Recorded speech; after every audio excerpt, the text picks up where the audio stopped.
Pada kesempatan ini saya kembali akan membawakan satu tips mengenai protein dan polong-polongan. Nah, saudara, berbicara tentang gizi atau nutrisi, biasanya orang berpikir tentang protein. Bahkan ada yang mengartikan nutrisi sebagai protein. Dan umumnya orang akan sangat takut kekurangan protein. Lalu saudara, kalau bicara protein, yang teringat pertama adalah daging. Itu sebabnya kalau kita bilang kita vegetarian, biasanya orang akan tanya, kamu dapat protein dari mana? Nah saudara, memang tidak bisa disangkal, protein adalah nutrisi makro yang sangat penting bagi tubuh kita. Protein dari bahasa Latin protos artinya pertama atau yang utama. Ini mengindikasikan protein sebagai nutrisi yang utama. Nah saudara, fungsi protein ada banyak. Di antaranya adalah untuk membentuk struktur dan elemen dari setiap sel tubuh, kemudian terlibat di dalam berbagai interaksi metabolisme, dan berfungsi sebagai enzim dan hormon, dan masih banyak yang lain. Lalu protein juga penting untuk pertumbuhan, perbaikan sel-sel jaringan yang rusak, dan menjaga kesehatan secara keseluruhan. Sangat sedikit sekali proses di dalam tubuh kita yang tidak melibatkan protein. Selain itu, protein juga dapat berfungsi sebagai sumber energi dengan peranan yang tidak terlalu besar, sebetulnya hanya sekitar 10 hingga 15% dari energi tubuh kita disuplai oleh protein. Nah, saudara, kita mau melihat tentang protein. Walaupun protein adalah nutrisi yang sangat penting, tapi kebutuhan tubuh kita akan protein ini tidaklah terlalu banyak, yaitu hanya sekitar antara 0,8 hingga 1 gram per kilogram berat badan. Jadi seumpama saudara beratnya 50 kilo dikali dengan 0,8 hingga 1 mg, jadi diperlukan sekitar 40 hingga 50 mg protein untuk kondisi tubuh yang normal. Kalau sakit atau olahraga berat untuk perlu lebih banyak sedikit. Nah, saudara, protein bukanlah monopoli daging, bukan juga susu dan telur. Ada berbagai makanan nabati juga kaya dengan protein ini. Lalu bicara kualitas protein di daging juga tidak lebih baik, tidak lebih superior daripada protein di makanan nabati. Bahkan dari berbagai segi, sumber protein nabati itu lebih menyehatkan dibandingkan dengan protein hewani.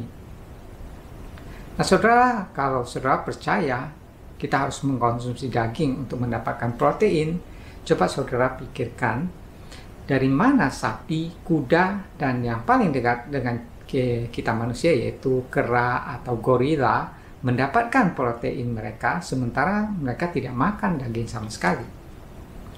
Nah, saudara, sama seperti nutrisi lainnya, kekurangan protein itu tidak baik, tapi kelebihan protein itu juga tidak baik. Kelebihan protein itu terutama protein hewani itu berkaitan dengan masalah kerusakan ginjal, meningkatkan risiko kanker, penyakit radang sendi, penyakit jantung, dan penyakit yang lainnya. Nah, saudara, kita mungkin mau tahu juga berapa jumlah protein yang perlu kita makan.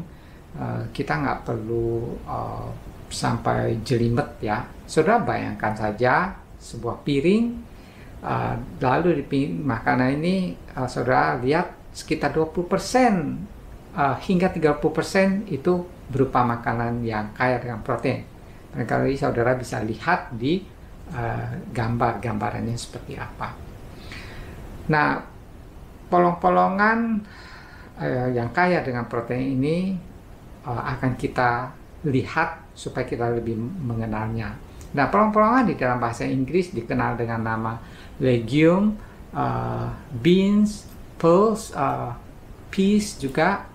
Nah, di sini termasuk juga kacang tanah dan lentil, ini termasuk dalam polongan ini. Nah, polongan adalah pangan sumber protein, sumber serat, vitamin, mineral yang penting bagi tubuh, dan tentu saja dengan harga yang jauh lebih murah ya dibandingkan dengan daging. Nah, di Indonesia kita umumnya kurang mengkonsumsi berbagai jenis polong-polongan ini. Biasanya yang paling kita makan hanya kedelai dalam bentuk tahu atau tempe. Dan ada banyak sebetulnya jenis polongan lainnya yang kurang kita konsumsi, antara lain seperti kacang hitam, kacang merah, ada lima beans atau kacang lima, ada kidney beans, ada garbanzo atau chickpeas. Kemudian ada kacang navy juga, ada pinto beans, ada lentil, dan masih banyak lagi polong-polongan ini. Lalu saudara mungkin paling sering lihat adalah polongan yang kulit cangkangnya itu lunak, ya, seperti kacang polong, kapri, buncis, lalu ada kacang panjang. Nah, ini kita kelompokkan sebagai sayuran, jadi bukan kelompok polongan yang kaya protein seperti yang kita bicarakan. Tentu ini juga ada protein, tapi tidak sekaya seperti yang bentuk yang kering, yang kulitnya keras itu. Nah, sekarang kita akan lihat apa manfaat dari polong-polongan. Secara umum kita bisa melihat bahwa polongan adalah makanan yang kaya dengan protein. Sebenarnya semua protein itu dibentuk oleh asam amino, ya. Asam amino itu bisa dibagi menjadi dua, asam amino yang esensial dan non esensial, ya. Yang non esensial artinya tubuh kita bisa membuat sendiri asam amino itu dari asam amino lainnya. Sementara yang esensial itu artinya tubuh tidak bisa membuat sendiri, jadi harus kita mendapatkannya dari makanan yang mengandung asam amino tertentu tersebut. Dari semua polongan kaya protein, hanya kacang kedelai yang memiliki lengkap semua jenis asam amino esensial yang diperlukan oleh tubuh kita. Tapi saudara, tidak berarti bahwa polongan yang lain itu tidak bagus atau kurang bagus, ya, karena ketidaklengkapan asam aminonya, karena kekurangan asam amino tertentu di polongan selain kedelai ini dapat dengan mudah kita peroleh dari sumber makanan yang lain. Contoh, biji-bijian seperti beras, jagung, dan biji-bijian lain, kemudian kacang atau nuts, ya.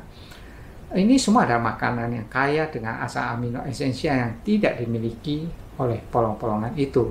Jadi, dengan mengkombinasikan kedua jenis makanan, yaitu polong-polongan dengan biji-bijian, kita mendapatkan semua jenis asam amino esensial yang diperlukan tubuh secara lengkap. Dan berikutnya, manfaat kedua, polongan ini adalah makanan yang padat dengan nutrisi, ya. Ada nutrisi penting, diantaranya adalah asam folat. Kandungan asam folat pada polongan yang kering jauh lebih tinggi daripada polongan yang basah, apalagi yang di dalam kaleng, ya. Lalu polongan juga kaya dengan nutrisi seperti zinc, zat besi, magnesium, dan yang sangat tinggi adalah kandungan seratnya. Saudara, yang ketiga adalah polongan ini kaya dengan antioksidan yang namanya polifenol, ya. Polifenol sangat penting untuk menangkal radikal bebas yang menyebabkan berbagai penyakit seperti kanker, lalu penyakit yang disebabkan peradangan dan penuaan dini, serta lain-lainnya. Manfaat berikutnya, saudara, polongan ini baik untuk kesehatan jantung. Banyak penelitian yang menunjukkan orang yang rajin makan polongan itu akan lebih jarang terkena penyakit jantung, stroke, dan penyakit kardiovaskular lainnya. Berikutnya, saudara, polongan ini berguna untuk mencegah kanker tertentu. Polongan ini sangat kaya dengan antioksidan dan bersifat anti peradangan. Nah, kedua hal ini, yaitu antioksidan dan anti peradangan, ini sangat penting untuk mencegah penyakit kanker.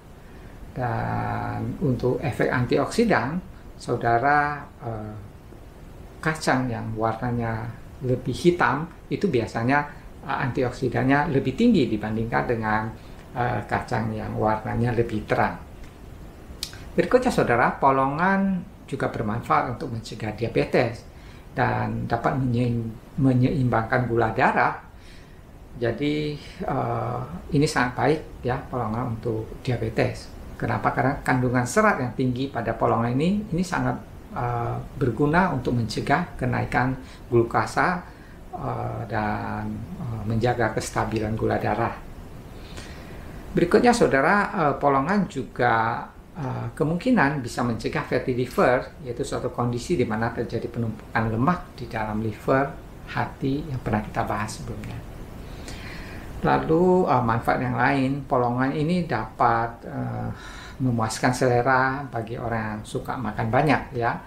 Polongan dengan kandungan serat yang tinggi ini akan membuat kita berasa lebih cepat kenyang, dan makanan dengan jumlah kalori yang lebih sedikit tentunya. Di samping itu, untuk mencerna polongan ini diperlukan lebih banyak energi ya. Jadi secara neto cenderung itu akan menurunkan berat badan. Berikutnya saudara, polongan adalah salah satu makanan yang mengandung serat paling tinggi dibanding makanan lainnya. Nah, serat ini adalah makanan utama bagi bakteri yang ada di dalam pencernaan kita. Jadi kalau bakteri di dalam usus kita mendapatkan kecukupan serat, dia akan berkembang baik, dan tentu itu akan menyebabkan kesehatan pencernaan kita menjadi baik, dan kesehatan bakteri itu baik, maka kesehatan kita secara keseluruhan juga akan terjaga lebih baik. Saudara, seperti halnya semua makanan yang kaya protein, biasanya makanan ini akan lebih tinggi berisiko menyebabkan alergi. Sebagai contoh, saudara, kacang tanah itu sering menyebabkan alergi. Dan berikutnya, saudara, polongan itu kurang aman kalau dimakan mentah. Saya rasa kita juga tidak makan polongan secara mentah ya. Kenapa? Karena polongan ini mengandung lektin. Nah, protein lektin ini dapat menyebabkan gangguan pencernaan dan menyebabkan terbentuknya racun cyanida. Tapi jangan khawatir saudara, dengan memasak minimal 10 menit itu akan menghilangkan racun lektin sehingga sangat aman untuk kita konsumsi. Dan hal yang sering kita dengar adalah orang yang tidak biasa makan polongan itu akan timbul gas yang banyak di dalam perut ya. Nah, itu menyebabkan rasa tidak nyaman tentu, dan menjadi sering kentut. Itu saja.